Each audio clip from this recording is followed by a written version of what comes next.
So I was thinking, and I was wondering what things you can say at dinner, but also in bed. And I was thinking, I like it a little bit pink in the middle. or it'd be so much more enjoyable if you'd put your fucking phone down. Surely you haven't had to say that in either conversation. Maybe at dinner. Well, Mark, what have you got? I would have gone for, how do you know you don't like it if you've never tried it? And my final one is, I'm sorry, I didn't quite take it out in time. Which leads nicely into a quick announcement before we begin the show. Heather gave birth to her beautiful baby boy today. So we're recording this on the 29th of December. Campbell Ash, this episode is for you and your kick-ass mother. Congratulations, Heather and family. And yes, Campbell, welcome to the Urim podcast family. Before we forget, you want to die tonight? The cheaper, nastier, the better for me. Would you have stayed after this? Sorry, man, I was completely off guard there. He's in his coffin. He's the undead. This was the best bit of the film. This is not the last time someone's going to steal your man. Yeah, Mark's not a nice guy. You didn't notice this scene. It looks like he's got an extra leg. Yeah, I've got nothing. I've literally got nothing here. Surely that'd be even worse. The more listeners we have, the worse that's going to be. Yeah, but I will just get a new phone. Oh, I tell a lie, actually. Yeah, because we used to have teletext. Art the Clown makes Michael Myers and Jason Voorhees look like pussies. I can only assume that this was due to budgetary reasons and they couldn't afford enough extras. Are you going to have Busta Rhymes in your list of characters? Mate, I can't believe you don't know Idle Hands. I'm going to ram my foot down his fucking throat. It was awesome. It fucking wasn't awesome. Hello, Happy New Year, and welcome to the You Run Podcast Horror Movie Review. My name is Scott. My name is Mark. And this is, and I can't even speak. And if this is the first time listening to the show, we are a horror movie review show run and controlled by you, the listeners. You take control of the show by following us on Instagram, where every Monday we start a poll on what movie we will review next.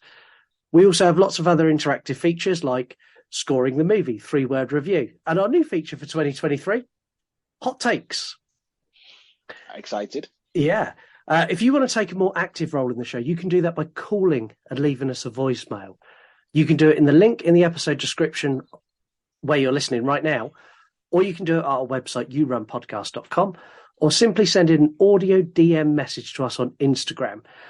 We have lots of other social media too, and it's all at You Run Podcast. We're on Instagram, TikTok, and Twitter. Each week we take you through a movie that won the poll, or a new release if the mood so takes us. And this week you're joining us for the conclusion to an ongoing battle between me and my co-host Mark. Back in July, we reviewed a movie I dislike and Mark loves, which is Halloween 4. After immense pressure from the listeners to get it on the show, after I refused to even poll it.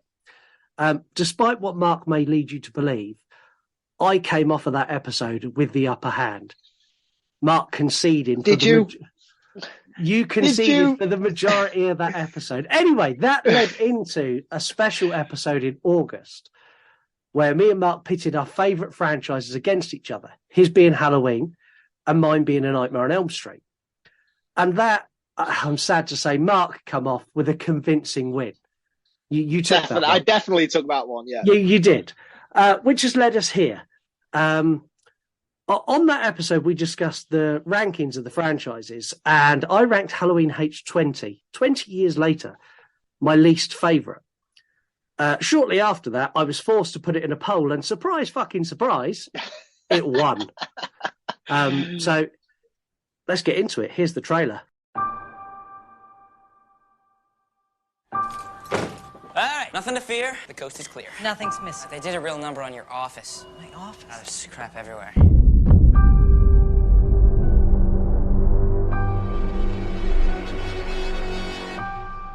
Got mail. Birthday card. It's only 2 months late. I'm impressed. Cash is good. I'm gonna need it when I go to Yosemite. You're not going? No, I'm going to Yosemite. No, you're not. Look, I know today is the day, but I think... Oh, really? What day is that, John? Halloween. Oh, I hadn't noticed.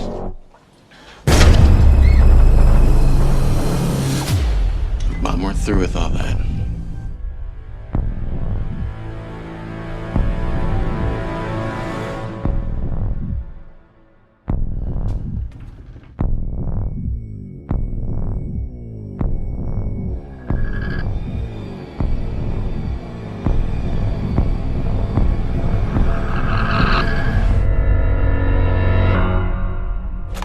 Ronnie, the phones are out. There's a strange car parked down at the gate, but I can't seem to find any signs of trespassing. What are you doing? Hey, I'm just gonna go find John.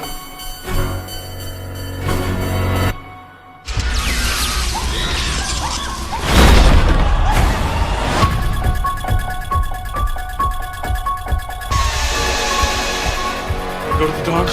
We're gonna call the cops. Barricade the door. Lock it.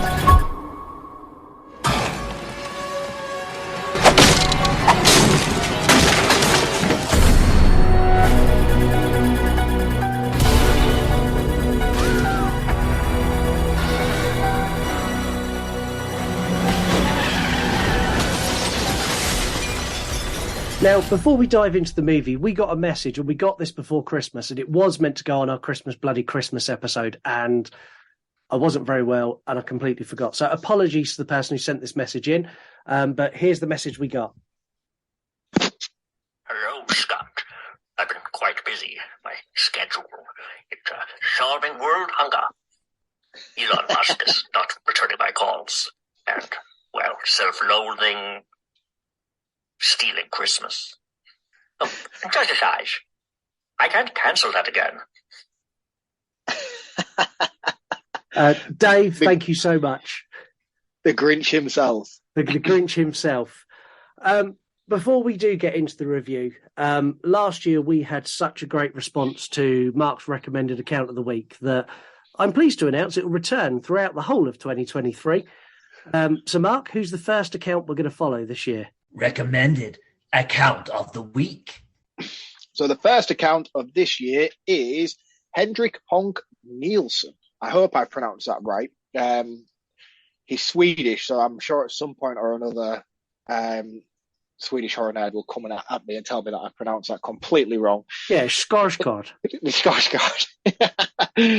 But Hendrik Honk Nielsen, you can find him at Hendrik Honk on Instagram. He is a sculptor, clay maker.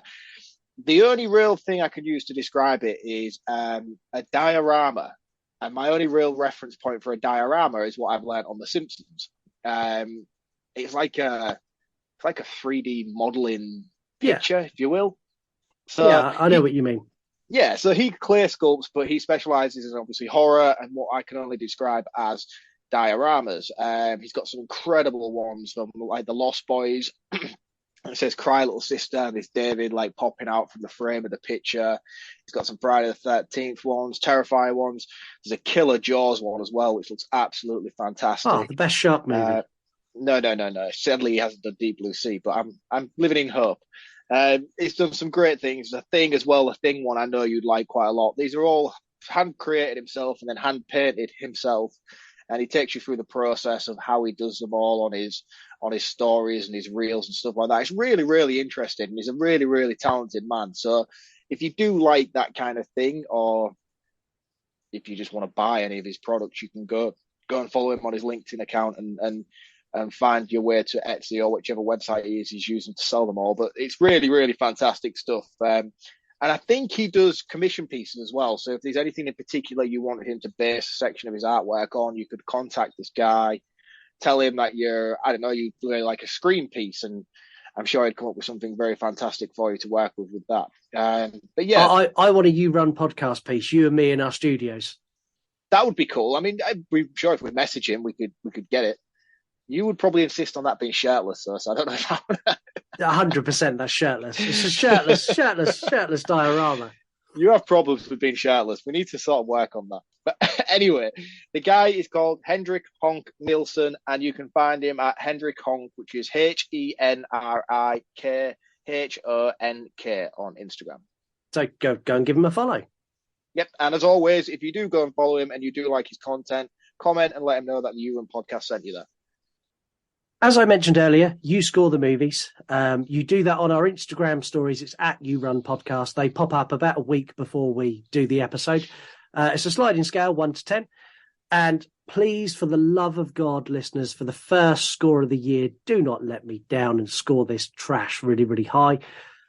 What do you reckon they've scored it? I reckon I would be surprised if this is anything lower than an 8. You've got to be very surprised. They scored this a 7 out of 10. Oh, what?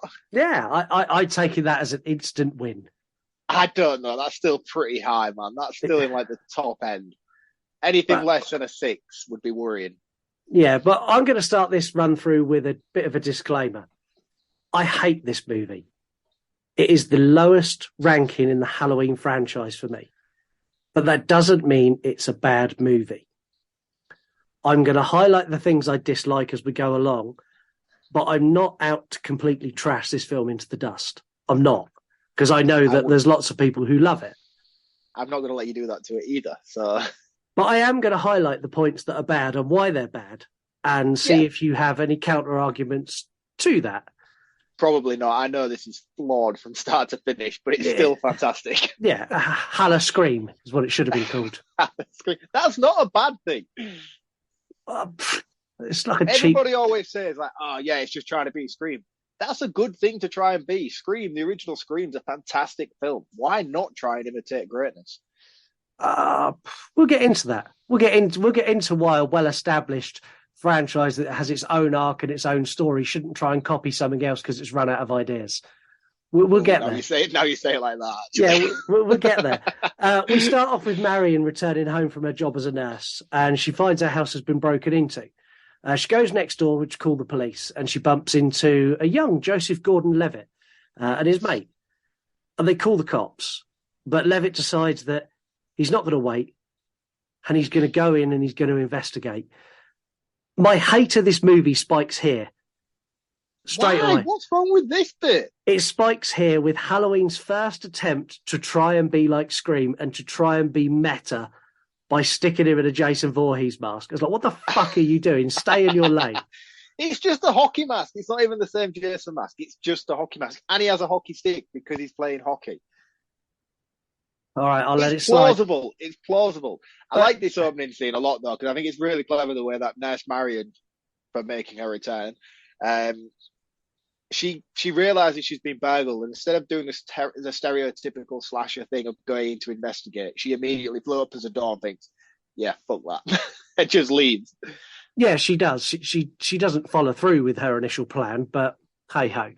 No. He goes in and he finds out that the office has been trashed, and he ventures into the kitchen where he helps himself to some cookies and some beers from the fridge. What an arsehole this boy is. He's a boy. You're telling me you wouldn't be helping yourself to beer given the opportunity at that age? I don't know. Thinking that it's going to be an active crime scene, I'd like to think I was aware enough not to go like chewing on cookies and like sticking my fingerprints all over the beers in the fridge. Yeah, we were very different kids when I was that age. The dialogue when he's walking through the house is awful. Oh, it's hilarious, man. It's like, hey, I've been suspended 5 times for getting a little bit too handsy with the club or whatever you call it, the stick. I was like, what the fuck? If Myers was in the house, Myers would have given his position away because he'd have pissed himself laughing and gone, I'm sorry, what? You've done what with the stick? You what, little boy? You've been suspended. Yeah. Oh, really? Oh, well, I killed my sister. Come here. Let's have a chat. I've just broken out of jail for being there for the past 20 years. Let's see what you've got. He comes out and he tells her that the office and kitchen have been trashed because when he jumps in the kitchen, he swings his hockey stick round and fucking demolishes everything. It's brilliant, that. That bit did make me laugh. He kind of does this jump and then like almost turns into Hong Kong Phooey as he swings his stick round, takes all the pots and pans off, knocks everything off the side and kind of goes, oh, okay. And then I want to know how long he's been in that house for, by the way, because when he goes in, it's broad daylight, and then as soon as he comes back out of the house, it's pitch black. The bit that did make me piss myself laughing, I laughed a lot because it was so much like me as a teenager. He tells Marion, like, oh, they trashed your office. Oh, and the kitchen. And he's like, anyway, got to go. And as he walks up the drive with his friend, you just hear the bottles clinking. In his pocket, yeah. In his pocket, and that made me laugh a lot. Marion now decides that she's not going to wait for the cops because this goofy little teenager's told her it's all clear. So she goes in and starts to have a look around. Yes. Why? Because she's an idiot. I thought she was being really sensible early on, but she's an idiot. Yeah. The lights aren't working, and she is so stupid. Wait for the cops. You go in, the lights aren't working. Go back outside and stand there and wait. Because the cops are already on their way. The thing is, as well, like she goes in and finds like the kind of stuff that they've been rifling through, and it's like a Laurie Strode folder that's empty, which has obviously had the information taken out of it, and it's purely just her office. And she's a nurse at a psychiatric unit. She clearly, like, it's not like they've gone in there for money. No. She starts looking around, and then she gets the most 90s flashlight I've ever seen. I had one of these in my house. Yeah. It's like big bulky thing. Yeah, it's about the size of like an A4 piece of paper with a massive lamp on the end of it. Yeah. It's like a car battery. Yeah, exactly that. And we get a shot of Myers as he walks behind her and then he vanishes. And she freaks out and runs to the neighbour's house. I was like, oh, finally, you're not as thick as I thought you were. Where she finds Levitt and his mate have both been killed. The ice skate through the head was great. Brilliant, isn't it? I absolutely love that. The second kill fucking annoyed me. She opened the door and he fell on her. But Myers does this, though. He sets up scenes like this, doesn't he? What's Myers been doing? Standing there holding him by the collar, waiting for her to open the door. And then when she opened the door, just let him go. Well, no, he kind of just pressed him up against the door, didn't he? And then... Would he not just slide down the door and end up on the floor? Fuck me, are you a doctor? Calm down. It's so dumb. It's so dumb. Myers appears at the doorway and stalks Marion through the house, very reminiscent of 78, and I liked that. I genuinely liked that. And to be fair, she puts up the best fight against Myers I think any non-important character's ever put up. She punches him, she kicks him. She's not going down without a fight. No. And then he slits her throat. This effect made me want to die. I didn't really pay much attention, actually. Is it really bad? I can't say whether it was or wasn't. It's like they've just like put red paint on the butcher's knife, and then as he slides it, he just like tips it so the blood runs down her neck as he like wipes it across her chin. Oh, really? It's shocking. I can't remember how bad it was. I didn't really pay much attention to it, I'll be honest. And then after Myers has killed 3 people, he casually gets in a car and drives down the road as the police arrive. Yeah. So, I mean, this is obviously the basic. This is a Scream cold open, isn't it? I mean, it clearly doesn't have the same impact as Casey Becker in the original, but I think by bringing back an important character from the first 2 in the franchise to kill her off immediately in the first few minutes is about as Scream as this film could possibly be in the opening couple of moments, isn't it? Yeah, it gets a lot more Scream as we go along. Yeah, but it's definitely noticeable here. I mean, even the lighting, the tone, the aesthetics and everything it's a Dimension film. It's a 90s Dimension film. And it's the only thing that's missing is there was not like a knife down from Myers and then it come up Halloween.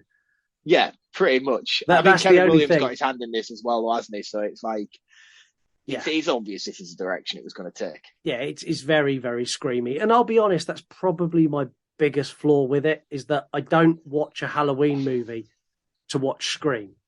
I watch Scream I don't to watch either. Scream.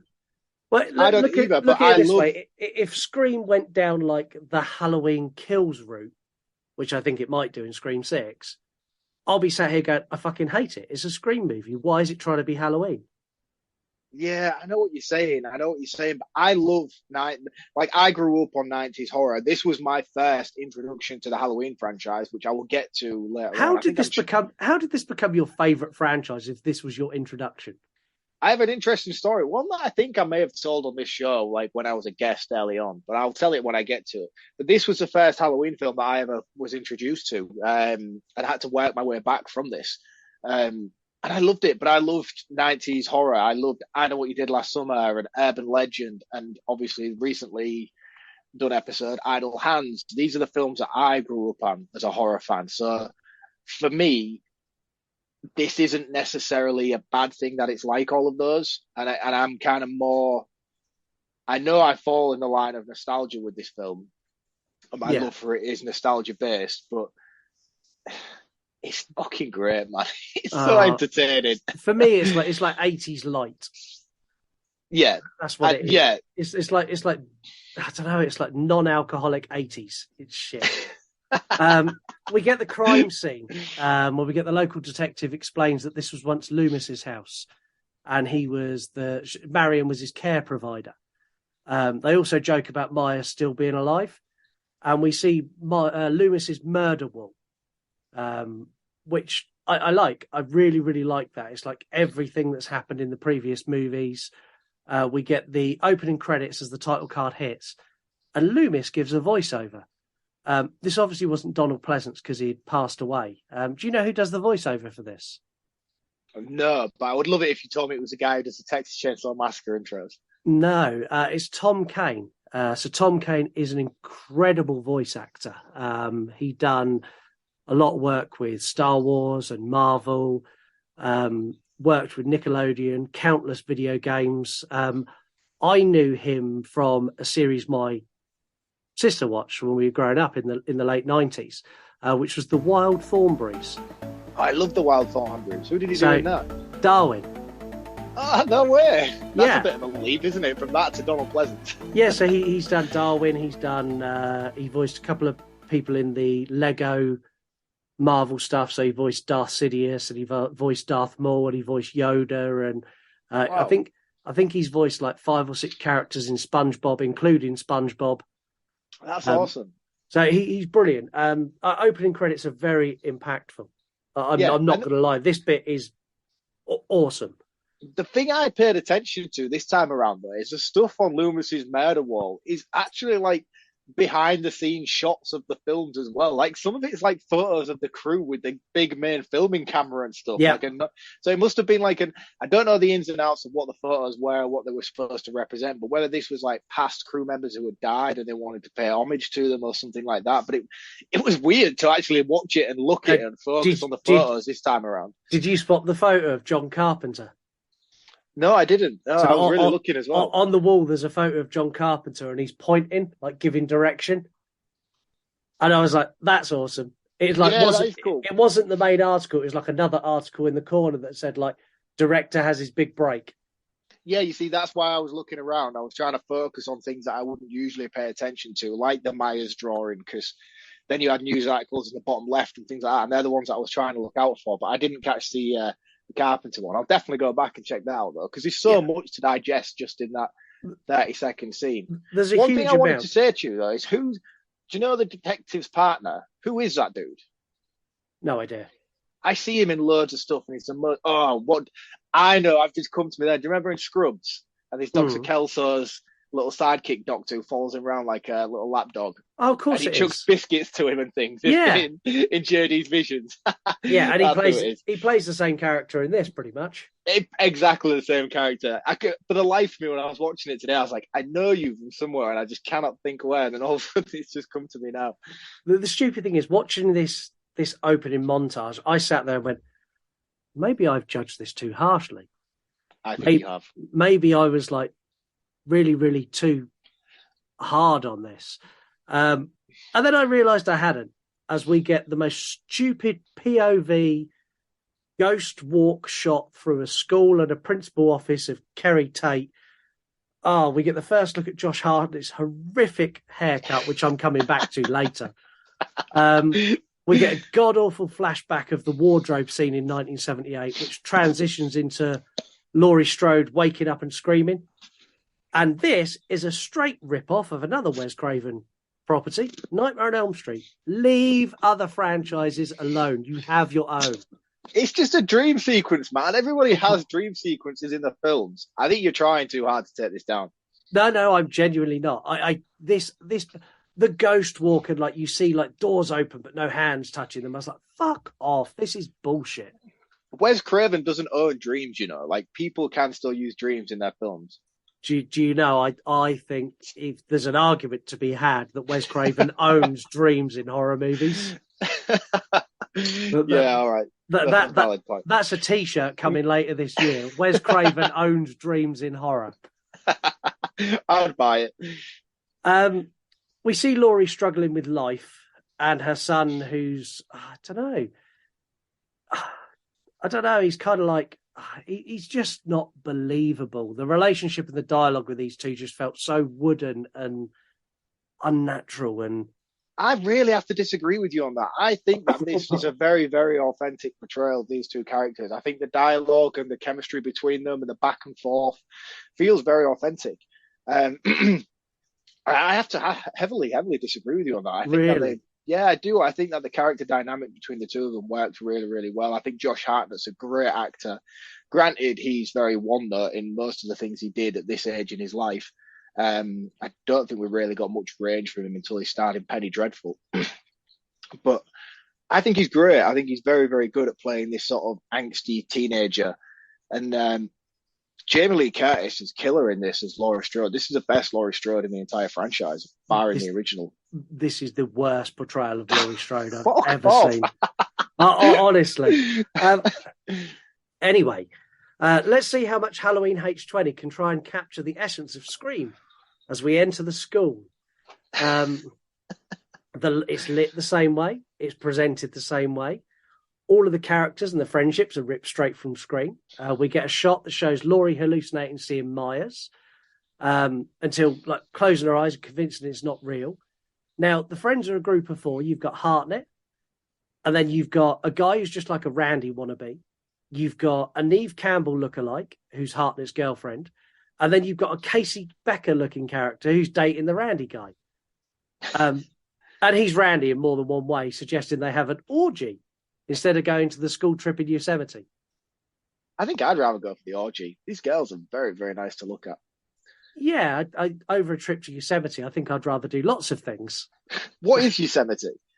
It's like a national park. Is it like it's a national park? It's like where Yogi Bear lives. I think it is the park that you nice one, boo boo. I'm gonna steal a picnic basket. I think this is where my problems lie early on. It's the blatant attempt to copy another successful movie. And it's not even the fact they're copying it, it's the fact that it comes so quick after Scream. What they're trying to do is they're trying to capture and steal that audience. And what Halloween is known for is making a good fucking movie. And the majority of the Halloween franchise... Is it? I would argue the majority of the Halloween franchise is pretty solid. Now that's what we need to get on a fucking t-shirt from you. Yeah, most of them are, but this one just trying to borrow everything else. It just feels like such a mishmash. It doesn't. I think my problem is it doesn't feel like a Halloween movie. Myers feels like almost like they had an idea for a movie and then they just threw Myers in. Myers I think I completely agree with you. Myers is not a pivotal character in this film. In fact, there is so little attention to detail with the Myers character himself that he almost feels like literally like a side character. Like he's not important, and you can tell that by how many fucking different variations of the Myers mask there is throughout this film. Yeah, I think I've counted whichever one they 6. grabbed from the storage at the time that they were filming. It was because this film was filmed so out of sync and so out of order that the Myers mask that you see throughout most of the time is the main one. But I think they had one original one that they filmed in like the first 2/3 of the film, the first third of the filming, which is like I'll tell you when it comes in and out that you see it. It's like it's almost like stuck to this actor's face. It feels very stretched and drawn in. Yeah. Then you get the CGI one later on, which I'll point out when we get to it. And then you've got this main one that you kind of get, which came in at the end. So they had to go back and reshoot a lot of scenes just to add this in. But it's so funny because you get scenes where it's the mask that you see most of the time, and then you'll get like a flash cut in between different scenes. Instead of refilming the whole scene again, they've just done bits. They've just done bits and hoped that people wouldn't see. So he's wearing a mask when he stood up, and then he's wearing a different mask when he's on the floor, and then he gets up and he's wearing a different mask again. It's brilliant. I fucking love it. But yeah, back to your main point. This could have quite easily not been a Halloween film. Yeah, it easily could have been. It's just a generic slasher. It's a generic slasher, which I will bring that full circle as well with my story that I'm going to bring up when we get to it, of how I was introduced to this film and why I thought it was just a generic slasher. Because Michael Myers is not pivotal to this story in the slightest. Not at all. We cut to Highway 139, North Carolina. And I know this because they put it on the bottom of the screen, which again, I hate. I don't care what road we're on. I give a shit. We can about any road. And we meet a woman who's taken her child to a highway rest stop. Did you notice the truck she was driving? No, but it was a lot fucking cooler when I saw Myers get in it. I was like, that car's awesome. She should not be driving that car. It's a recycled prop from Halloween 4. It's the one that the old preacher drives. Oh, man, this film's so meta. Which they just really fucking... I looked at it and went, is that? And then I went to Google and went, oh, it is. Oh, for fuck's sake. Excellent. So this is a Gordon Green film before Gordon Green even was about. But yeah, this is a Gordon Green film not done as well as Gordon Green done it. Bollocks, man. This is what Gordon Green lives for. He ripped this entire film off. This whole toilet scene now, he literally took it and redid it. He took it, funnily enough, further in my notes, he said he took it and he done it better. The woman looks, so they go into the toilet and they can't get into the women's toilets. They go in the male's toilet and they prop open the door. When they're in there, the door slams shut and the woman's looking through and she sees Myers, who's turned to petty crime to fuel his murderous ways as he steals her handbag. Yes. And I was like, that's not very Myersy.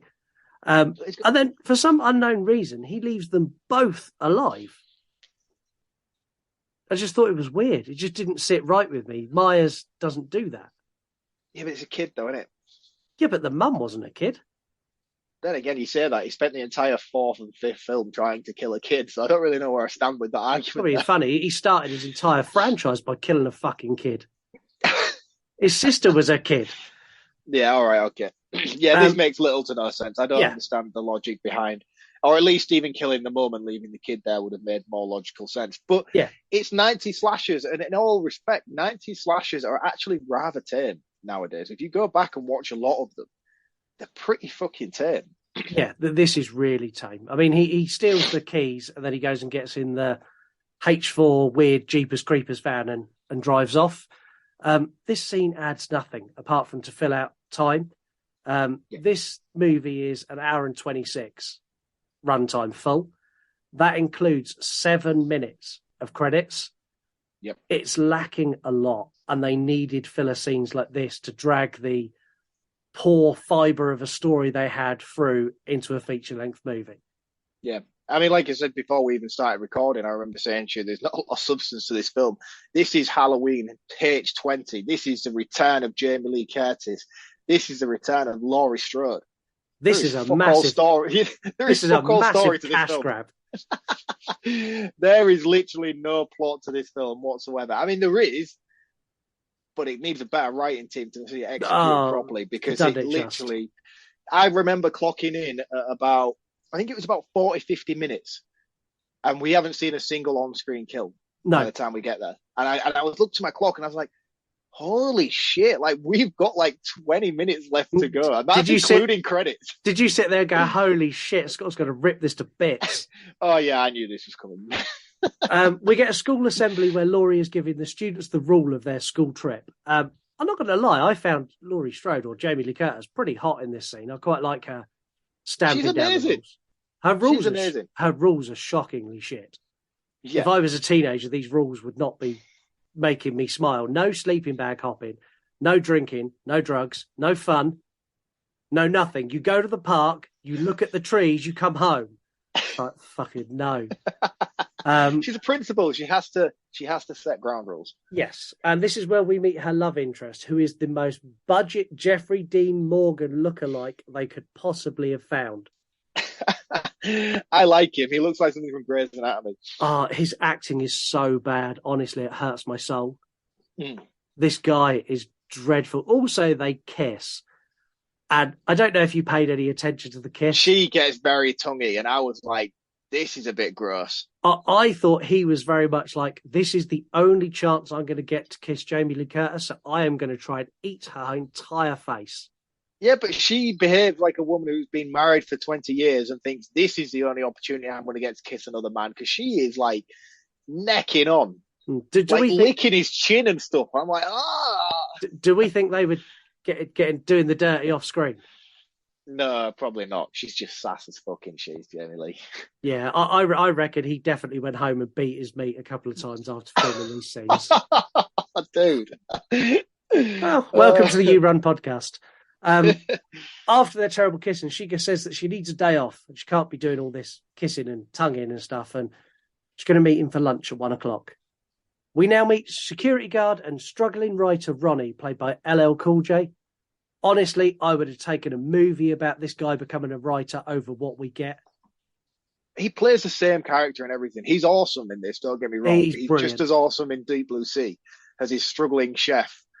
I literally, my next line is not quite as good as he is in Deep Blue Sea, the second best shark movie, but it's a solid performance. Oh, fucking hell. I love LL Cool J. I really think he's great in everything he does. He's very, very one note. You know exactly what you're going to get. Yeah. And he's the prototype for Busta Rhymes in Resurrection. Yeah. Oh, man, no. Busta Rhymes ain't got shit on LL Cool J in this. I mean, he's very quippy. His one-liners are perfect. He kind of reminds me of that sort of Trouble TV era character where you've got, like, My Wife and Kids and Fresh Prince of Bel-Air. He feels very at one with that sitcom starring role. Didn't he have his own sitcom anyway like that? I think he did. I'm pretty sure he did. I think in the 90s, LL Cool J had everything. He'd done everything. He was fucking everywhere. He was like the virus of the 1990s. Anything you switch on had LL Cool J going, yo. Yeah, well, ladies love Cool J, don't they? Not being funny, I imagine there's a lot of men who love LL Cool J as well. Have you seen his six-pack? No, I can't say I have. Okay, your job before this goes out is to go. In fact, I'm going to put it in the story when we release it. His six-pack is like, I don't know, it's like Peter Andre level good six-pack. I can't imagine it's like that now. No, I imagine he's got the same six-pack I've got now, like layered with about 8 inches of fat. How bad is it that it only took this episode for me to realise that LL stands for Ladies Love Cool James? So his name is LL Cool J, but it's Ladies Love Cool James. His name's James. I'm slightly ashamed you're my co-host. I know. How bad is that? That's really bad.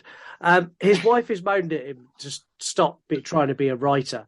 And while she's having this conversation, we get Hartnett and the Randy wannabe pop in and ask if he can open the gate so he can get a gift for his girlfriend. He says no, but he's incredibly shit at his job and eventually caves and lets these two students out of the school. Best line in the film, comb your fucking hair.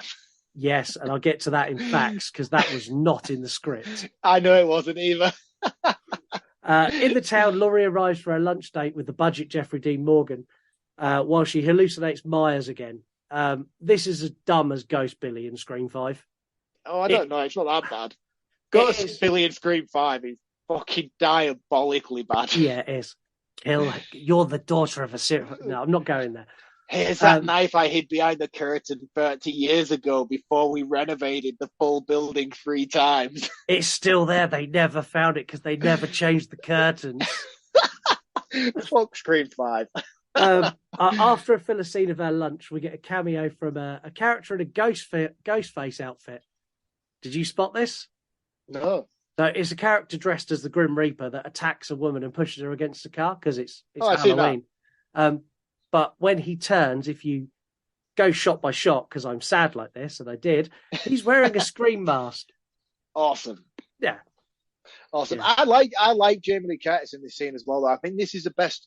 Like, if you've endured and suffered the sort of trauma that she had in the previous films, I feel like this is the most fitting portrayal for her character to be in this stage in her life. Like, the Gordon Green's fucking Rambo recluse, where she's chiseling weapons with a fucking penknife and setting up booby traps like the Predator's coming for her, just is unrealistic. But this version of her character just feels more natural and authentic.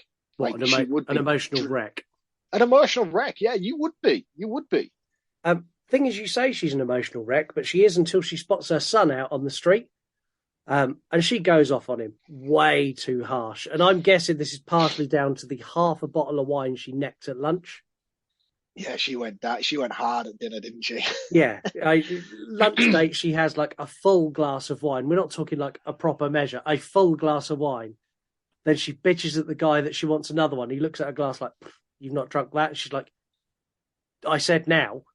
before her boyfriend comes back and sees that she's ordered a second glass. Yeah, and then she necks it, and the second one comes back and she necks that as well. She then goes straight outside and starts screaming at her son.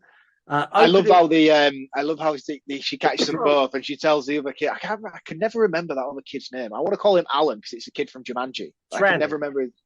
It's not Randy from Scream either. What's his name? You know, you've got better notes than I have. I don't know. It just says Randy in my notes. Well, Alan from Jumanji, and she's like, "Oh, you go wait in the car. I'll be there in a minute." And as soon as he walks off, she just turns and just goes, "What the fuck?" And that is a genuine mum response from that time period. Yeah. The amount of times my mum had gone, "Oh, okay, yeah, that's fine. Okay, Craig, if you just go and wait outside, Scott will be out in a minute." As soon as the door closed, what the fuck do you think you're doing? that was genuine. I'll give her that. This is where I'm going to talk a little bit more about the hair. Because he stood right in front of a fucking barber's. She's going off at him for being out of the school. What she should be going off about him is his hair and spinning his ass round and sticking him in the barber's behind him. I don't understand what the deal is with his hair in this area of his life. Because, isn't this like a choice of his as an actor as well? Yeah, this wasn't. It wasn't scripted that he had shit hair. He just had shit hair. I think he'd done like that thing where he'd been like wearing Benny hats in between takes and stuff like that. And when he took his hat off, he just had hat hair. And then even though like the cast and crew was trying to sort it out, like, no, sort your hair out. He was like, no, I'm an artist. Yeah, I'm a dickhead. Not being funny. No amount of fucking hair gel would sort that out. Is it as bad as that in The Faculty? I can't remember. Yes, it's equally. It is bad. Yeah, it is bad in The Faculty as well, isn't it? Yeah, Josh Hartnett, you have shit hair. I don't know what you look like now, but I'm hoping you've improved it since. Yeah, he has super long hair. Have you seen him in Penny Dreadful when he plays a werewolf? No. Oh, mate, check it out. It's so cool. He's great in that as well. He does fight back, though, saying he's not responsible for her, blah, blah, blah, blah, blah, blah, blah, all that kind of normal teen angst. This scene, again, for me, it was devoid of emotion. It was just two really good actors just shouting at each other. I didn't feel any connection there. I just felt them, just two people just screaming at each other. I didn't click with it. I just don't get why you would say that. It brings me back to their earlier interactions at the beginning. I feel like this was a very authentic play on how this would unfold in this situation. And I think the two of them together worked really, really well. I'm really amazed of all the things I expected you to go off on about this film. That was definitely not one on the list that I thought you would have said. I just don't feel the connection there. I feel very much like this is Jamie Lee Curtis screaming at Josh Hartnett and vice versa, as opposed to mum and son. I don't get that vibe. But I think there's lots of rumours that there was a bit of canoodling between the two of them as well, which I know about, which also kind of makes me go, I don't see the mum and son. Really? Apparently so. Awesome. Yeah. I would. I think she's amazing. Yeah, fucking fair play. This was around the True Lies era. Yeah, 100%. True Lies, Jamie Lee Curtis was amazing. Yeah, if it did, as I say, they were only rumours at the time. And if Josh Hartnett did achieve that amazing feat, well done, sir. Yeah. I wouldn't put it past her either. Like I said already, she's sassy as fuck, and she. I reckon she's down. Yeah. Can you say that? Can you say I reckon she's down? Oh, you just did. You just did, and I'm not feeling well enough to edit this out. And if anyone hears any coughs in this episode, I am suffering with many, many ailments at the moment and drinking hot whiskey to make myself feel better. Scott has man flu. Yes. And again, if there's any slurring in this episode, I take no responsibility. I blame my cold. Laurie takes the kids back to the school and is followed by Myers. As the most paranoid character ever created, how the fuck did she not spot the Jeepers Creepers van following her up the road? And parking right behind her. She's hallucinating Myers and necking bottles of wine like they're fucking lemonade. Yeah, that's just PTSD though, isn't it? I wouldn't necessarily say she was like you say, she's not fucking Gordon Green Rambo, is she? She's hiding away behind locked gates, fearing for her life. I don't really know if I don't know, maybe you are right. Maybe she should have. I mean, the way they filmed it and the way they staged it on screen, you fucking couldn't miss it. No, he's pretty much stood behind her with his arms in the air going, hi! He might as well have put his fucking hazards on his Jeep the way he pulled up behind her at the gate. Yeah, exactly that. She tells off Ronnie, and then life goes on, but not before Ronnie attempts another meta quote, calling her psycho as she drives up the road. Yes. Love it. Just didn't Love it. land. Just bad. Love it. I just went, Great. Fucking... How miserable were you when you watched this film for this episode? I was very ill when I watched this episode, when I watched this movie. Sake. Anyway, Casey Becker is in the in baking in what looks like a 15th century scullery kitchen, which has a dumbwaiter, which some flowers are delivered down with a map to a secret place. She follows the map through the bowels of the school where Hartnett jumps out on her. He set out a romantic table in the basement, and he starts saying that he never celebrates Halloween before giving her the back plot of his family history. Again, I thought this was weird. These two have been dating a while. Surely she'd know that by now. Would she though? It's like a big family secret thing. It's like, not really a romantic date kind of thing to chat up. If you're trying to get your end away, you don't go, by the way, I have a psychotic uncle who turns up pretty much every Halloween and tries to kill us all. Well, he's only done it once. No, this is true. I suppose for him, he's not done it at all, has he? He's not done it at all, no. He's only done it once for Jamie Lee Curtis as well, because that all part 1 and 2 took place on the same night. Yeah. We cut to class where Casey Becker spots Myers outside, and they're learning about Frankenstein. And this is foreshadowing as she explains that Frankenstein needs to face his monster. And this is all about Laurie facing her monster, which, had it been handled a little bit more delicately and not in such a fucking ham-handed, smash you in the face kind of way, would have been really nice. Really annoyed me as well. She was like, Frankenstein, or something like that. Like, fuck off, he's Frankenstein. Stop being a knob. It's after this class that Laurie tells Hartnett that he can go to Yosemite. And he's like, yeah, great. Apart from I've already got plans. I just want to point out as well, we get asked to look at the second mask introduction when Casey Becker is looking out. I'm going to go with you on this, and I'm going to call it Scream characters just because I don't remember their names. Casey Becker is looking out, and she sees Myers at the gate. That's the second variation of the Myers mask we get so far. Yes, it is. The school empties onto the buses for the school trip, excluding the 4 friends. So Laurie, Ronnie, Pound Shop Jeffrey Dean Morgan are also... Well, he is. That's what he is. They're also there. So we've now set the scene for the finale. We've got our 6 cast members. Have we had the scene with no Jamie Lee's mum yet? Right now. We get the only scene that lands perfectly. And this is just shows how legendary that Janet Leigh is.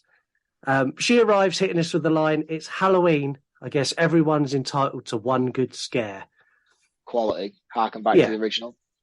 Before she goes down the route of seeing Laurie so down and miserable in the dumps, and she wants her to be happy. This scene is perfect. This scene is absolutely spot on. For good measure, she wishes Laurie happy Halloween before getting into the actual car from Psycho. Yes. I think it's great. Perfect meta scene, just delivered excellently, and that is entirely down to Janet Leigh. Yeah. Oh, really? Well, as far as I'm concerned. Yeah. I mean, it was nice to see mother and daughter on screen as well. 2 horror scream queens. 2 scream queens? 2 scream queens. That sounds like something else. Screaming queens. Don't type that into the internet. Fuck you. Yeah, it was nice to see those 2 on screen together and have that moment. And then, it was just topped off so nicely by seeing her get in the car from Psycho as well. I was like, oh, that's so cool. Yeah, this was brilliant. I can't knock this. And I don't think I've been able to knock anything Janet Leigh's done. We done Psycho on the show before you become part of it. And as much as I bashed on that movie for it being dated and things I didn't like, Janet Leigh is perfection from start to finish. She's an incredible actress. Yeah, she is. Phenomenal. And rest in peace, Janet Leigh. Yeah. All the buses leave and Myers drives up to the gate. Ronnie is in the guardhouse and he's reciting more of his racy novel to his wife over the phone. I love him. I love these scenes. I would love to read his novel. Juicy melon breasts. And she's like, no one says that. No one's got juicy breasts. He's like, yeah, they have. They have. It's in my book. Just let me finish reading it. It's great. Myers rocks up and Ronnie goes to investigate. We get a bit of cat and mouse with Myers and Ronnie, which is the only time in the whole movie I found Myers actually threatening, when he's doing what Myers actually does in Halloween movies, where he he stalks and he's there, then he's not there, then he's there, then he's not. That I thought was great. And like the shots of where Ronnie turns around, he's like in the window behind him, and Ronnie turns around as he walks off, and then Ronnie turns back round, he's back at the window. That's great and looks brilliant. Until he accidentally like walks into the wall and alerts Ronnie. Yes. Like most stupid thing ever. He literally walked into the side of the window to alert Ronnie. I was like, fucking hell. Well, it's like that scene from Star Wars where the stormtrooper walks into the fucking door closing and he bangs his head. And that thing with the head banging, that's become such a meme. If anyone's a Star Wars fan, you watch any of the Lego Star Wars stuff, every single Lego Star Wars game or movie has got a stormtrooper that hits their head. Oh, really? Yeah, it's become a thing now. The phone goes dead and Ronnie walks off into a wooded area, and I was worried they might kill him off. But I remembered that Myers is a killer shark, and Ronnie's pretty handy at dealing with killer sharks. He's fucking very handy at dealing with killer sharks. Some of the most fearsome killer sharks put to screen. We could say the second scariest killer sharks in any shark movie. If we don't get Deep Blue Sea on this show soon, I'm going to fucking lose my mind with you, honestly. We see Laurie lock up and leave for the night, and we see Myers outside. She does her eye closing trick again, and then opens them, and he's still there. And then instead of going, oh, actually, that might be Myers, she closes her eyes again and then opens them. And she does this about 3 times, and Myers is looking at her going, you're fucking mental. And he just walks off and leaves her, like blinking into the distance. So this is story time. This is the point that I was referring to earlier. This was my first introduction to Halloween. This was the first film I'd seen. I had no prior knowledge to anything else in the franchise. It was literally going into this blind. I didn't know it had any previous films or any follow-up sequels. I didn't know Michael Myers was a character. So I just thought this was a slasher film. So I'm still trying to figure out who the killer is. Throughout the whole film, I'm like, oh, it could be him. He might be Michael Myers. Oh, he might be Michael Myers. And I had it pegged as being her boyfriend all the way through the film up until this point, even including this point, because he, as it's walking closer and closer, he sort of appears out of the darkness, doesn't he, I think? Yeah. And yeah, so like for me, this was such a wild experience watching this film the first time around, because I didn't know that Michael Myers was not a thing. I just assumed it was like a who's done it, like most 90s slasher films. So you're trying to figure out which one of them's going to be the one wearing the mask, like a Scooby-Doo mystery at the end. That's brilliant. Oh, mate, it was insane. And it wasn't until like afterwards that I was like, oh, so there's like previous films and there's more films to it. What, there's 6 more of these before this? Oh my God. Yeah. So this was my first introduction to Halloween, and this was a jarringly weird thing to watch, thinking that I was trying to figure out who the killer was all the way through it. Yeah, and if I'm honest, if I picked this up first and had no prior knowledge of Halloween, I probably would have a lot more affection for it than I do. Yeah, and the thing is as well, we spoke about it earlier and how generically slasher this is and 90s slasher it is. It falls perfectly into that character. If you didn't have a Michael Myers mask on this guy, it could be anybody. It could be anybody, and the story would work still the same as it does. Yeah, it would. We get something now that I actually quite like. We leave before we leave the campus, we go to the dorm room. Where we get the Sidney Prescott wannabe who's watching Scream 2. Meta. And Buffy from Scream 2. And you hear, do you want to die, Cece? Can be clear as day. Yes. Brilliant. I actually liked that. Yeah, because we have in the original Scream 1, we get the Halloween film. Yeah. Yeah, and apparently this is something they wanted to put... they wanted to put Scream in the latest Halloween, and Scream said no. Oh, what, the Golden Greens, they wanted to use it? Yeah, and Scream said, the production company of Scream, which I believe is now Paramount, said no. All right. I can understand why, though. I could get it. It's annoying, and it... Like, as much as we're like, oh, this was quite cool, but it is fucking a bit weird, isn't it? Yeah, but I quite liked it. And the fact both franchises have already established that the other franchise is a movie in their world, I don't see why it would be an issue to do that. No, because didn't they go with the thing... John Carpenter's a thing in the end. Yeah. Would it have been the same scene, do you know? Is that the scene they wanted to use it for? I don't know. I'm assuming so. We get the teens, the 4 Romanian ones, sneaking out of the school, left completely unattended in this massive fucking school, I might add, which I found bizarre. This school is like 300, 400 pupils. There's not a soul there apart from these 4 teens are just left to their own devices. Well, no, Curtis is there, and then the boyfriend psychology guy is supposed to be there, like, because there's only supposed to be 2 of them, isn't there? Oh no, there's 3 of them supposed to be there. Josh Hartnett's supposed to be at Yosemite. Yeah. The other 2 are supposed to be ill, and Alan from Jumanji had he forgot to air quotes, hand his history reporting, so he could stay behind too. Yeah, and the idea is so Laurie and her boyfriend are in like a little house on the grounds. Yeah, and they're keeping out watch for them. Well, they're trying to have sex on the sofa, so kind of. Yeah, they're kind of bothered. They're there. We get the teens have the most fire hazardous party in the history of forever. I paused this when they were setting out candles. So you get a scene where they got this one corridor. There is over 100 candles. No teen has got the patience to light 100 candles. Also, their music choice here is fucking abysmal. It's Creed. It's Creed all the way through this fucking film. That's all it is. It's just Creed. I think Dimension must have had some sort of fucking record clause with Creed because they play them in everything. Scream, The Faculty, you name it. It's Creed, Creed, Creed all the way through those films. I apologise if you're a Creed fan. They are fucking dreadful. They are fucking dire, grunge, emotional, depressing fucking shit. And this is coming from someone who loves grunge and is a massive Nirvana fan. Creed are not even on the same level, even slightly. Go with some Pearl Jam. At least Pearl Jam have a similar vibe, but are better. There goes 10% of our listeners. Hope you find another horror. Hope you find another horror podcast you like. There's no way 10% of our listeners like Creed. Do you know? I hope not.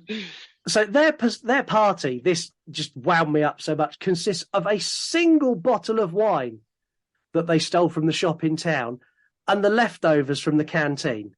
There's 4 of them. It's a single bottle of wine.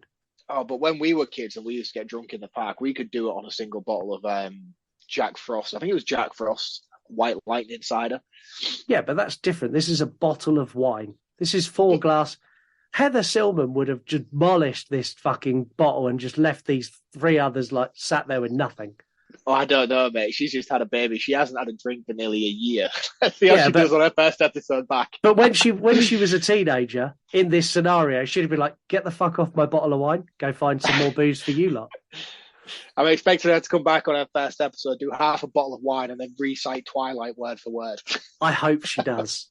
I really hope she does. It's in this sort of. It's in this kind of. So Laurie's in the house and she's telling the story. She's confessing to her boyfriend now of who she is.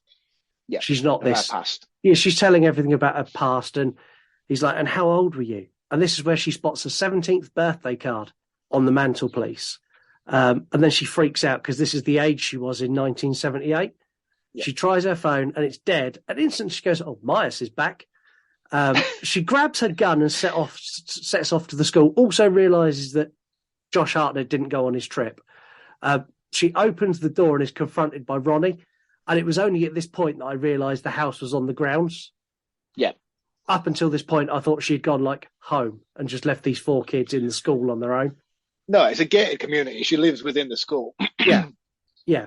Back with the teens, Randy Wannabe has wandered off to get something. And Sydney Copy goes looking for him.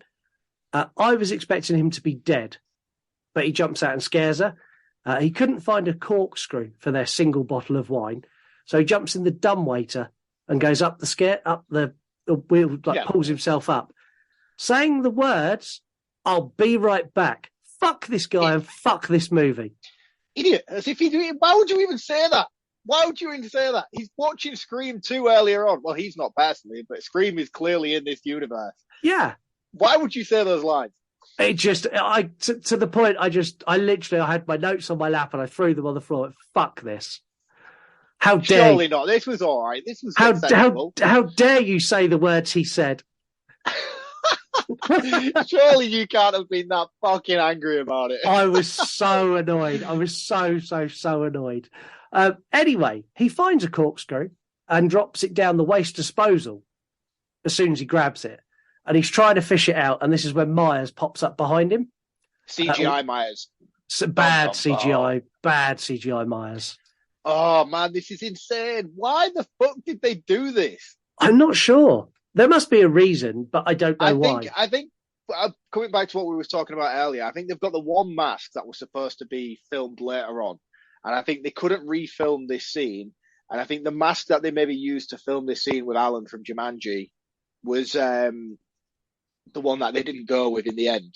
So rather than just refilm that scene, they tried to do it in post with CGI, and it looks fucking abysmal, man. It is the worst I've ever seen. It looks like a TikTok filter.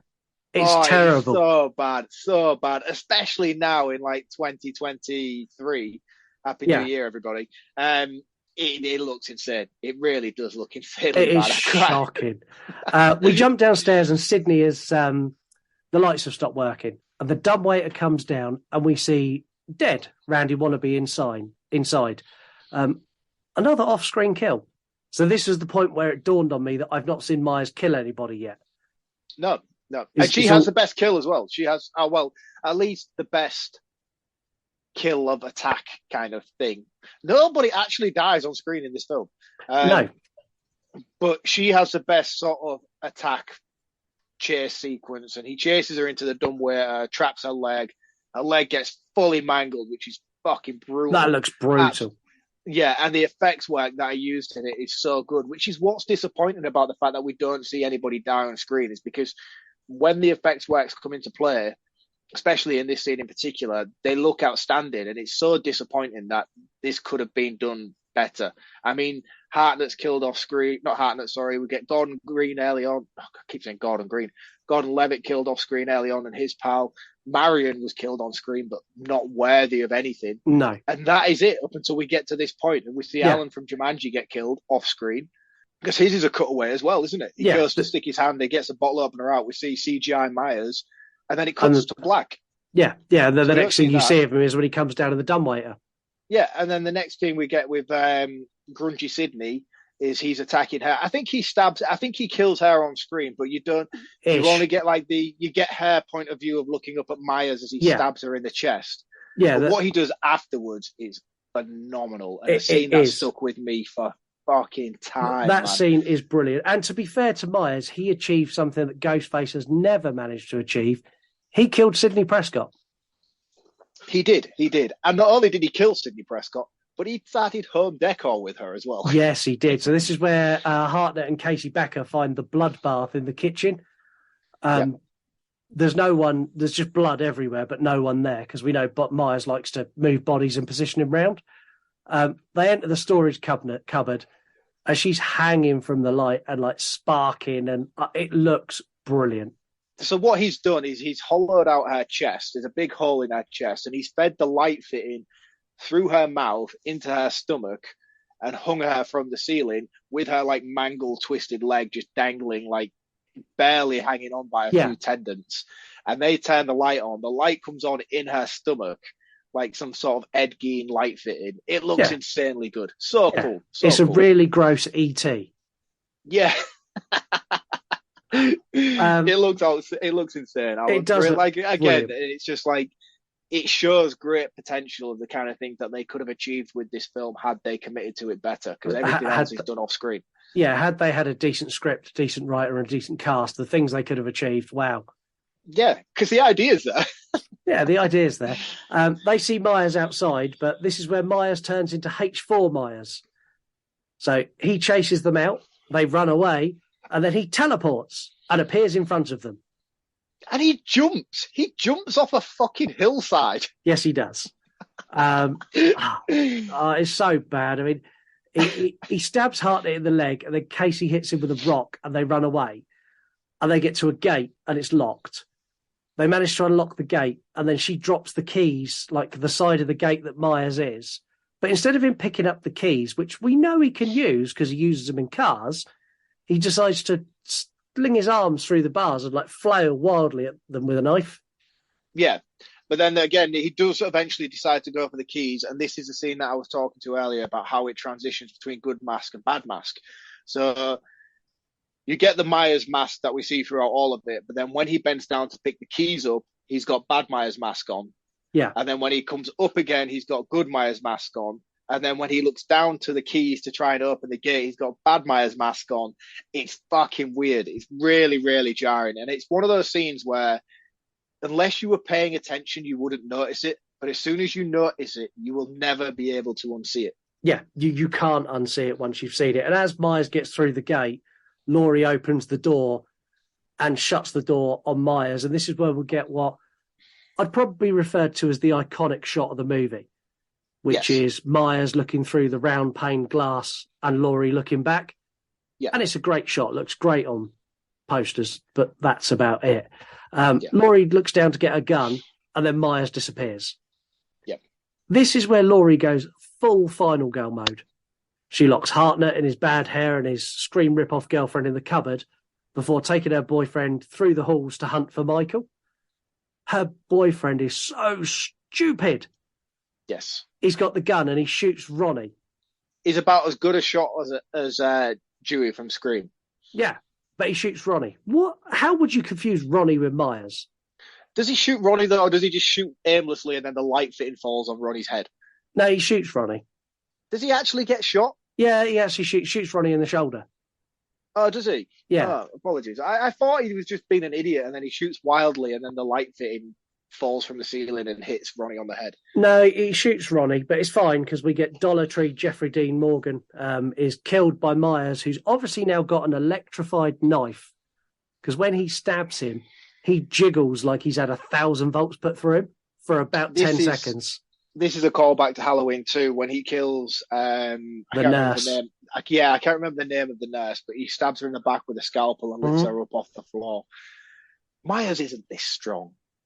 He isn't this strong of a guy, and especially Myers in Halloween 20 as well, because this dude looks about 5'6". Yeah, and it feels weird. It feels weird. Yeah, after this, Myers stalks them through the grounds until they get to a car. They drive down to the gates where Laurie sends the two kids off, leaving us one-on-one, where she grabs an axe from the front gate. There is a huge amount of scenes copied, literally shot for shot from The Shining, but I'm going to let it go. I'm going to let it go because I can't go through them. So she gets the axe, and as she's walking up through the school grounds, she's dragging the axe behind her. She's limping slightly. And I just look at it and go, this is The Shining. And then there's a bit where she slings the axe up, and it's the fucking exact same walk as Jack Torrance. I was like, what are you doing? She looks, she's very much kitted out now, like the final girl from Savini's remake of Dawn of the Dead. Yes. Dawn of the Dead, or is it Day of the Dead? Is it Day? No, not Day of the Dead. Which is the one with Tony Todd? That's Dawn of the Dead. Is that Dawn of the Dead? I think so. Savini remake. Yeah. She basically looks exactly the same as the character from that. Short hair, ripped sleeve on one side, carrying an axe, little bandage on her shoulder. They look identical. You put the two side by side, they look the same character. Yeah, and she's stomping around the grounds going, here's Johnny. There's lots of walking down halls, and we get a bit of a fight where he cuts her, she hits him with the axe, and then he goes and hides, and then she goes and hides. Now, you had an issue with some table flipping scenes in Christmas Bloody Christmas.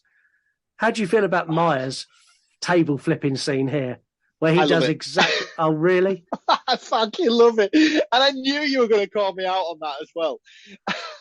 The biggest question I've got, though, is why are they in the Great Hall from Harry Potter? Because they're deciding whether Michael Myers belongs in Slytherin or not. He's definitely in Slytherin. I like this. I like this scene where she's hiding under the tables and Myers is stomping across the top of them, and then he jumps down and he's flipping tables to try and find her, and she's scurrying away.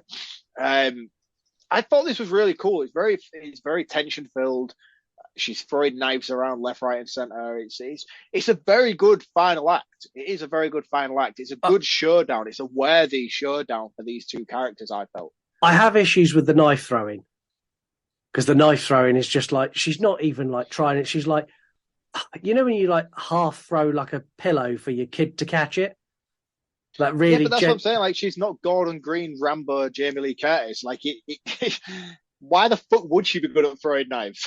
No, I suppose so. And the thing is, this whole thing is set up for her to lead him to the balcony. And she leads him to the balcony where she pops out on him, stabs him multiple times, and then pushes him off. And he goes through a table with what I can only describe as looks like a WWE style. He goes 20 foot down, and like this table, like concertinas, like I expected someone to come in and go 1, 2, 3. He's out. Or just a Rock appear at the balcony and he's like, "Can you smell what the Rock is cooking?" If I'd have taken Jamie Lee Curtis saying, "Can you smell what Laurie's cooking?" She walks down to check he's dead. End credits? No, because we've got we're only just over an hour. There's half an hour to go. Laurie's about to stab him again, and then Ronnie stops her, and the cops arrive. And I was like, credits going to roll now. No, because the closing scene, we get the Scream crime scene from the end of every Scream movie outside. And Ronnie is now writing a thriller book, which I thought was brilliant. And I'd love to see that movie over this movie. No. This is still all right. We're still all right at the moment. What happens next is honestly, this is my biggest. What happens next is a fucking joke. No way! Surely to God, this is quite good writing as far as this film's seen so far. He steals the mortician's van at fucking gunpoint and drives Michael off into the big bad world. As he wakes up, she slams on the brakes, sending him through the windscreen. Brilliant, great, perfect, just what you want from a final girl. I like the way that he's opening, like he's waking up, isn't he, in the back of the mortician van in the body bag. It's really cool. Yeah, this bit's cool. What happens next? What's the actual fuck? She sits there and goes, "Get up, get up, get up." And when he stands up, great. She's going to run him over. I'm happy with that. She doesn't run him over. She drives the pair of them off a fucking cliff. Yeah, but I mean, she's got a job to do, hasn't she? She's got to take him out. Which is fine. He's crushed down the bottom with the van. She has not got a single mark on her. She then gets out, approaches Myers, where she conveniently finds the axe that she had on her way down. She then does this weird thing where she touches hands with him, like an E.T. phone home moment, before she takes his head clean off with the axe. End credits. Thank God. What's your beef? It's fucking dreadful. Come on, man. And we get end credits. We get the noisettes, Mr. Sandman playing. It's like, yeah. Yeah. I'm sure you could tell that my roundup of this is going to be particularly harsh. But before we get there, we're going to try our new feature, which is called Hot Takes. So, Hot Takes. Wolfman's Got Nards. Second best movie in the franchise, the best sequel in the franchise. Wolfman's Got Nards, an excellent YouTuber who's still undergoing counselling after meeting Marc at For Love of Horror last year. Oh, man, fucking hell. It's nice to see him taking part, though. And I know he's a massive Halloween fan, so he has a lot of credibility when it comes to his ranking of these films. So if he's saying it's the second best in the franchise... Well, anyway. He's obviously wrong, because Halloween 4 is the second best in the franchise, but yeah, he's not far off. Top shelf horror, better than the Halloween trilogy. This is R. Lee. He does top shelf drinks inspired by horror movies, and they're fucking awesome and lethal as well. So he'll do like a phantasm cocktail, and that phantasm cocktail will actually kill you. He's also 1/3 of the Ghoul Kids Table podcast with Chunky Larry. Chainsaw Chicken Barbecue. I could shred this movie for longer than its actual runtime. I told him I was going to do that, and he replied by saying, "Show it no mercy." And he's a creator from Aberdeen Fear Factory, and he does movie quality props and stage sets, and they are fucking amazing. I mean, really, really, really great. Diabolic Studios. Fun fact, a copy of this movie was placed in Michael's pocket just before he was tossed in the shredder. And he's a Mars creator and a really good one. Some of his Myers pieces are exceptional. I mean, some of the stuff he's done with like a bog standard, I don't know, $10 Myers mask makes it into like a $400 screen accurate replica piece. It's so good. Yeah. I love the talented people who can do that with rehauls, and they can take such like a crappy bargain bin version of a mask and like just shred its hair off, put new hair on it, fuck about with the latex a bit, repaint it, and it just looks outstanding. It's a fucking talent, man. It's a talent to be able to do Absolutely that. awesome. We got Strange Form. Ronnie's stories were awesome, and Sherry was a dream crusher. Strange Form is a really good YouTuber, does lots of horror merch and unboxings, and well worth a subscribe. On that point, someone who's constantly crushing your dreams and use negativity, use it as motivation. The amount of people who told me I was wasting my time when I started this show, in February, we're in year 3 of the You Run podcast. So don't let negativity bring you down. Turn it into positivity. And speaking of positivity, if you want to leave us a 5-star review, you could do that on Apple or Spotify. It takes a few seconds, but it makes a huge difference to the show. And that was a really sweet transition. I'm going to pat myself on the back for that. That was all right. It was definitely some of your better work. It was definitely some of my better work. We're really grateful for reviews. If you're in a position to support the show financially, there's 2 ways you can do that. You can buy something from our shop, yourunpodcast.com. Big neon sign says shop. Click on that, takes you to all of our merch and other stuff we want to sell. Or order a personalised podcast. Any movie you want is £50 or $50 because I can't be asked to work out the conversion rate. Pick a movie: Jaws, Silence of the Lambs, Deep Blue Sea, Deep Blue Sea, Child's Play, literally anything you want. It doesn't even have to be horror. So if you want Love Actually or, I don't know, Romancing the Stone, anything like I'd that. love to get you to do Lord of the Rings. I might even pay myself to get us to do Lord of the Rings. That would be awesome. Lord of the... do you know... Extended edition. Well, that's fine because we won't be doing it till next year because it's about 39 hours long. But you can do that, and all you need to do that is DM me or DM Mark, and we'll tell you how to get that arranged. It would probably be safer to DM Scott, as I'm terrible. Yes. When I first started the show, a long time ago, season 1, I used to do a section called Facts and Fuck-Ups. And over time, that just become facts. I'm pleased to announce that fuck-ups are back, and I have a good selection of both for this movie. Fuck-ups were purely inspired by this movie. I was like, they need to come back. There's so many. How can I not mention them? So LL Cool J has always been a huge fan of Halloween movies. His mother took him to see the original when he was 9 years old. Wow. So No wonder he wanted to knock his mama out. Yeah. LL Cool J's line, comb your hair, was ad-libbed because he thought Josh Hartnett's haircut looked fucking dreadful. Yeah. I mean, I like it. I think it's pretty cool. I like the fact they kept that in. I hope that Josh Hartnett got offended by that as well.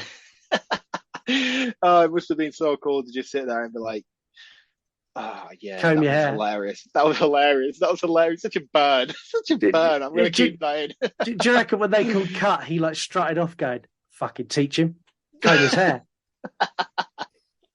Before he knew Jamie Lee Curtis was involved, Josh Hartnett wasn't sure he wanted to audition for Halloween 7, saying, is that going to be some straight to video or some straight to hell shit that I don't want to be involved in? Would you have liked to have seen him come back? No. No? No. Any particular reason? The hair. But if he'd have got a haircut, would you have liked to see his be like the continuing story? Yeah, do you know, I wouldn't have mind if they'd have included him in the Green trilogy. If they'd have made him a character in that and killed him maybe in part 2, I think that would have been good. If they'd have killed him in Kills and left the 3 girls alive, I think that would have set up a better Halloween Ends. Yeah. Still not over Ends. No, I did.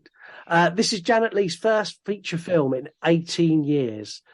Previous theatrical film was The Fog in 1980, which also starred her daughter, Jamie Lee Curtis. And I watched that for the first time the other week. So cool. Such a good Really? Film. That needs to get on the show at some point. I love that film. Tom Atkins and Jamie Lee Curtis's relationship in that's weird as fuck. But hopefully we can take a deep dive into that if it gets on the show. Yeah, definitely. During a 2018 interview with Variety, Jamie Lee Curtis said Halloween 20 started out with the best intentions, but ended up just being a money gig. It had some really good things. It talked about alcoholism, trauma, and all these deep things that I wanted to get involved in. But I'll be honest, after 3 weeks on set, I ended up just doing it for the paycheck. Yeah, and to be fair, Carpenter was originally signed on to direct this, which is why she signed on, as far as I'm aware. She was coming back because Carpenter was involved, and then he dropped out, but she'd already signed the contract and had no choice but to stay. Do you know what she refers to this movie as? No. Field of Screams. Field of Screams. And she refers to that because if you make it, they will come and watch it. Wow. Yeah. Yeah. Wow. The original working title for this was Halloween 7, The Revenge of Laurie Strode. Oh, that's dire. Awful. There's a newspaper clipping shown in the opening scene which states that Laurie Strode died in a car accident. It says that she was a survivor of the Halloween murders in 1968. No, that's not true. No, well, when did she survive, Mark? 1978. 1978. It was a typo and spotted in editing, but they decided it was easier to leave it in than to edit it out. Wow. Yeah, shocking. It's never really explained how Michael located Marion after 20 years, nor does it explain how he didn't locate her any sooner than 20 years. It took him exactly 20 years to track down Marion. Well, he didn't track down Marion, did he? He tracked down Loomis, and she was just at his house. Yeah, but it didn't explain why it took him 20 years. No point does it give any kind of backplot to Myers at all. He's just, I found you. Yeah, but just because, isn't it? Needs to. Movie's got a movie, mate. At the end of the day. Myers' first scene in the movie shows him wearing the mask, but at no point is it ever disclosed where he got it.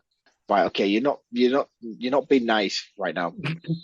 I've got one more. So you know where they do the electrocuting of the budget Jeffrey Dean Morgan, where he's like jiggling?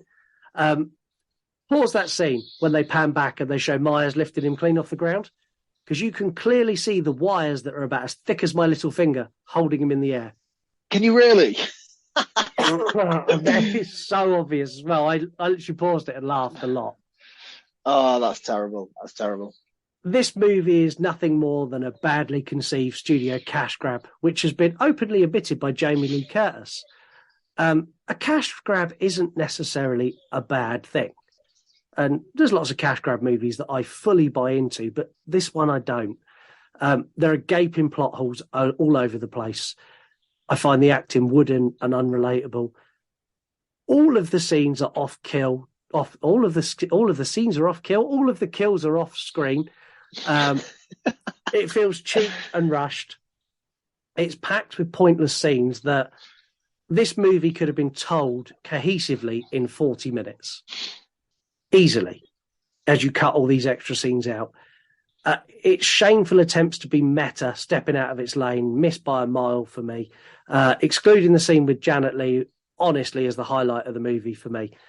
Halloween franchise is plagued by some piss-poor sequels and some bad reboots. But this, for me, as much as I don't want it to be, because I know Mark really likes this, as much as people like thinking me and Mark like arguing, I don't like bashing on what he loves. It's still the worst in the franchise for me. No way. It's the least amount of effort delivered. And it's not Seed of Chucky or Idle Hands bad. It's genuinely not. It has got some shining moments. Some of the scenes, like where you get the girl hanging and she's got the light bulb in her chest, look great. Some of the setup scenes where you get Myers stalking Ronnie are really good. The overall premise for it is great. I just think it's badly delivered. It's still in spitting distance of Seed and Chucky. It's a 4 out of 10. Bollocks. That is a point for Ronnie. That is 2 points for Janet Leigh.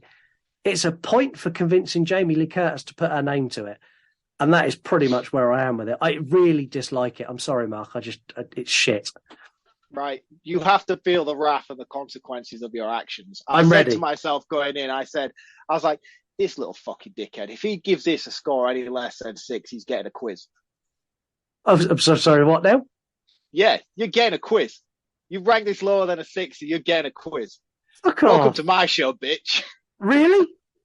Really? I don't have a title for this quiz though, so let's call it "Who Wants to Be the Weakest Link Chase Edition." Welcome to my world, bitch. I'm not interrupting anything, am I? Come to daddy. Your suffering will be legendary, even in hell. You can have dinner with us. You like head cheese? My brother makes it real good. You like it? Kill her, Mommy. Kill her. Don't let her get away, Mommy. Don't let her live. I won't. I won't.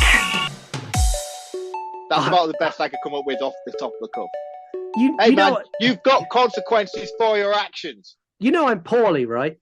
Yeah, fuck you, man. Pay the piper. Okay, You right. ready? Yeah, fucking right. How many? Yeah, I'm ready. I'm rolling up my sleeves. I'm ready. Right, okay. The rules are simple. There's 15 questions. These are all multiple choice questions from start to finish.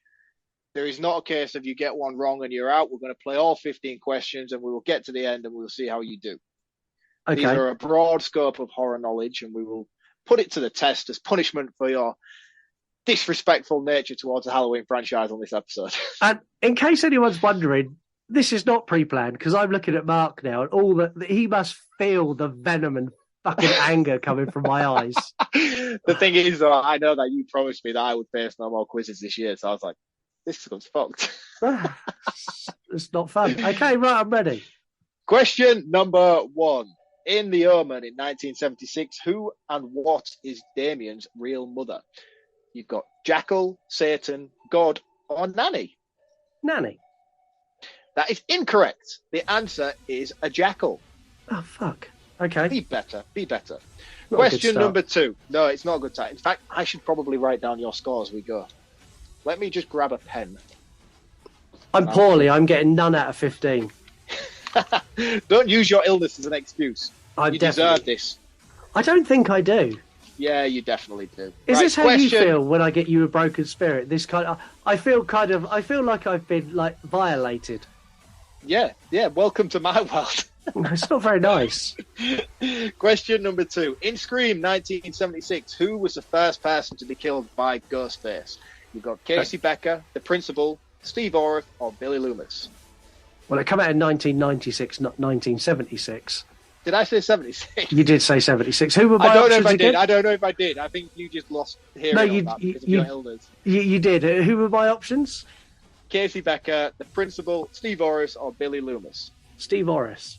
That is correct. Well done. You have, I want to say 1 point, but I'll give you 10 points. I'll give you 10 points. We'll do 10 points. We'll stick with tradition. Question number 3. In Carrie 1976, what punishment do Carrie's bullies receive for making fun of her after gym class in the locker room? No prom, a week's detention, Carrie kills them, or they have to apologise. Harry kills them. No, that is incorrect. They have a week's detention in the gym. Oh, fuck. Question number 4. In the cult classic Sleepaway Camp in 1983, what is the name of the camp the kids attend? Is it Camp Arawak? Camp Arawak. Oh, let me finish my answers, please, sir. It's Camp Arawak. I know I'm right. Keep going. Well done. That's another 10 points. Question number 5. How many Halloween films has Jamie Lee Curtis appeared in? You've got 5, 6, 7, or 8. Are we counting her appearance where she's not on screen and she's just talking? No. No. I should be doing this out loud, but my brain won't allow me. I'll cut it down in editing. What are my options? 5, 6, 7, or 8.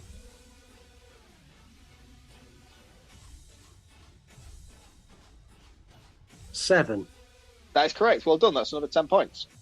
So yeah, it's You've got Halloween 1, Halloween 2, Halloween H20, Halloween Resurrections, and you've got Halloween 18. Free Gordon Green. You've got the Gordon Greens, kills and ends.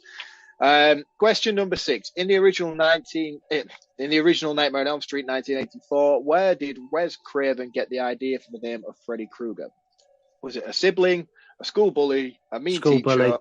Well, that's correct. Well done. That is another 10 points. That gives you 40 points. So, question number 7. In The Exorcist 1973, what nickname does Reagan give to the Captain demon? Howdy. Captain. Fucking, let me finish that question. Well done, another 10 points. Question number 8. In the Saw franchise from 2004 to 2010-ish, depending on where we are with the question, what is John Kramer's ailments? What is he suffering from? Is it lung cancer? Lung cancer. Lung cancer, brain tumor, dementia, or heart disease? Lung cancer.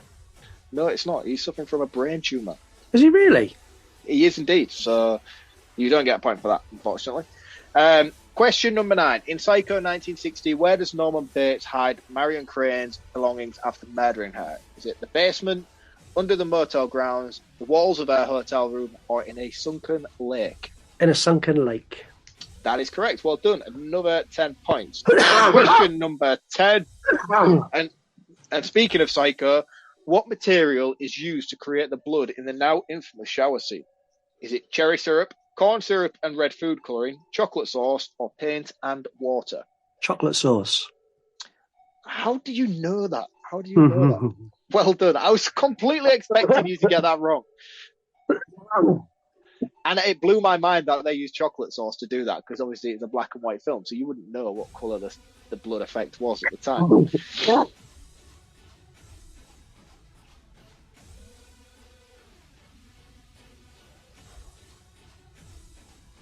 I'm not sure if I forgive you for this, by the way. It's all right. I don't expect you to. Broken Spirit is making a return fucking shortly. I expected it to, which is why I've done what I've done today. Oh, I don't know what to say to that. I feel hurt. I knew it was coming, and I knew you was like, I can't do anything for the rest of the year because I promised I wouldn't. So I was like, this is going to be the last episode that I get to do anything before he comes back with a vengeance. Well, anyway, how am I doing? You are 1, 2, 3, 4, 5, 6, 7. 70 points out of 10 questions. So you got 3 wrong. So you're doing all right. You're doing all right. Okay, I'm ready. Question number 11. In The Orphan 2009, what is Esther Isabella Furman's real age in the movie? Is it 22, 33, 35, or 40? 22. That is incorrect. She's 33. Really? Yeah, I was blown away by that myself as well. Question number 12. In I Know What You Did Last Summer from 1997, what holiday were the kids celebrating the night they accidentally hit a person in the street? Was it high school graduation, Memorial Day, the 4th of July, or spring break? I want to say the 4th of July, but I'm going to go with graduation. That is incorrect. It was the 4th of July. You should have stuck with your guns. Question number 13. What was the first horror movie to win an Oscar for Best Makeup? Was it The Exorcist? Let me give you the answers. Okay. Was it The Fly, Hellraiser, American Werewolf in London, or Day of the Dead? Oh. You sure you still want to go with The Exorcist, my friend? No, I'm going to go with American Werewolf in London. That is correct. I fucking should never have finished that question. Question number 14. What is Leatherface's family name in the original Texas Chainsaw Massacre franchise? Is it Sutton, Hopper, Hewitt, or Sawyer? Hewitt. That is incorrect. It is the Hewitt Sawyer. in the remake, and it is the Sawyer in the original. And I'm sorry, but I have to take your first answer. That's fine. Question number 15, and your final question of the game. What's the movie poster tagline for the 1985 horror movie House? Is it Knock Knock Who's There, If Only the Neighbors Heard, Ding Dong You're Dead, or Take the Stairs? What was the first one? Knock Knock Who's There. Second one was If Only the Neighbors Heard. Ding Dong You're Dead. Ding Dong You're Dead is correct. Well done. Yay. And that is your final question. And you have scored 1, 2, 3, 4, 5, 6, 7, 8, 9. That gives you a score of 90 out of a possible 150. Yeah, that's not bad considering you're ill. Consider I'm ill and I didn't have any idea that was coming. No, I never have any fucking idea that it's coming either. You get what you are given. The thing is, though, when I do it to you, I've already created intro music and all. I now have to create intro music for your brand new quiz. Yeah, but what was the name of my quiz? Who wants to be a weakest link Chase edition? Yeah. Yeah, it's fine. I'm pretty sure that will resurge. That's going in polls for people to pick the guests. That was Anyway, the best I come up with at the time. well, I'm happy with that. I'm happy with 90 points. Do you want to give your roundup of the movie now you've violated me and touched me in ways I didn't want to be touched today? I will indeed. Yes. Halloween H20 is, for me, a massive nostalgia bump. I know that my opinion on this film is based on nostalgia and based on my love of 90s slashers. It's not perfect. It's heavily flawed from start to finish. I think we spend at least 80% of the film without even seeing a single interaction from Michael Myers, let alone seeing a single kill on screen. But it, for me, was an introduction into horror. It was my first introduction into the slasher sort of genre of the 90s. I remember someone having a VHS copy of this on tape and me borrowing it, putting my foot into the water, if you will, into horror, like being a young teenage boy and hiding behind a pillow, and this being one of the films that I watched, and I loved every single minute of it from that day, and I still love every single minute of it now. I think personally, for me, this is the best iteration of Laurie Strode's character. She's the best Jamie Lee Curtis has been in this character since the original. It's got its problems, yeah, but I think the handling of her character and the progression that she's made from the first two installments and where she is now makes sense logically. The mask stuff with Myers is dreadful. This is probably one of the worst iterations of Michael Myers as well, most not just on screen, but like the actual performance from an actor. I think it's terrible. It's really, really fucking pantomime-y. But I love it. I love it. And I watch it every Halloween season because the aesthetics of this film is Halloween. It encapsulates that so well. The autumnness, the brown leaves, the Halloween season. The only thing that I think is really, really lacking, which is a big misstep, is the involvement of pumpkins throughout this film. I think had a few more pumpkins being thrown in throughout the set design, this would have looked a lot better. I have no issue with the acting or the casting. I think everyone does a great job, regardless of what you might think, Scott. I think their interactions together and their on-screen performances work really, really well together. But yeah, it doesn't show a lot of on-screen kills, and it misses the mark quite a lot of the way through. But I can't help but love it. And my score is always based on my enjoyment and not a critical standpoint. So on my own enjoyment of this film, it's going to be a 4.5 out of 5. Oh, God. Yeah. It's a 4.5 out of 5 for Halloween H2O. It is the third best in the franchise behind the original and Halloween 4. Wow. If you do want to watch this movie that me and Mark wildly disagree on, it's available if you've got a subscription with Netflix or Sky in the UK. And in the US, it's available with a subscription to Paramount Plus.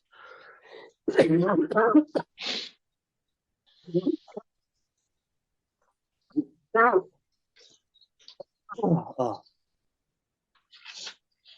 And you can rent this literally everywhere else. We are back on Friday with horror movie news, where we keep you up to date with the most relevant things in horror. And you can catch us here next Monday when we review the next movie you've chosen for us, which is Smile. I'm excited for Smile. I feel like we'll have a lot to talk about with this film. There's a lot to talk about in Smile. Smile might be the only episode we ever do that comes with a disclaimer because of the topics it covers. Yes. It's a very... Yeah, well, we'll get into it next week, but that's next week. As Mark is no longer doing a movie quote because none of you arseholes wanted to play with him. No, you don't fucking play my games. That's not fair. No one wants to play Mark's game. So, Mark, you're going to have to find a new way to sign us off without just saying bye. Be a bit inventive, be a bit creative, and say goodbye for us. Oh, I feel like I should have prepared for this moment. I think you should have known this was coming. I should have known a quiz was coming. You definitely should have known this was coming. I literally have no sign off. I have nothing to. What can I do instead of my standard quote? I have nothing. I have nothing other than goodbye. However, next week I will bring something insightful.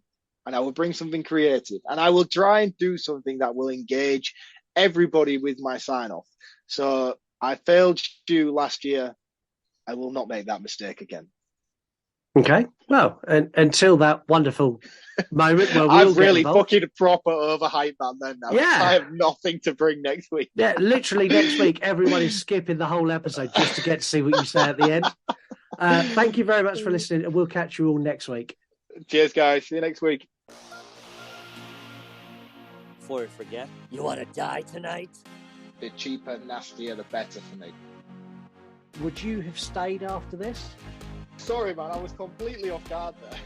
He's in his coffin. He's the undead. This was the best bit of the film.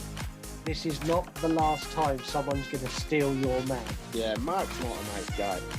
You didn't notice this scene. It looks like he's got an extra leg. Yeah, I've got nothing. I've literally got nothing here. Surely that'd be even worse. The more listeners we have, the worse that's going to be. Yeah, but I will just get a new phone. Oh, I tell a lie, actually. Yeah, because we used to have teletext. Art the Clown makes Michael Myers and Jason Voorhees look like pussies. I can only assume that this was due to budgetary reasons and they couldn't afford enough extras. Are you going to have Buster Rhymes in your list of characters? Mate, I can't believe you don't know Idle Hands. I'm going to ram my foot down his fucking throat. It was awesome. It fucking wasn't awesome.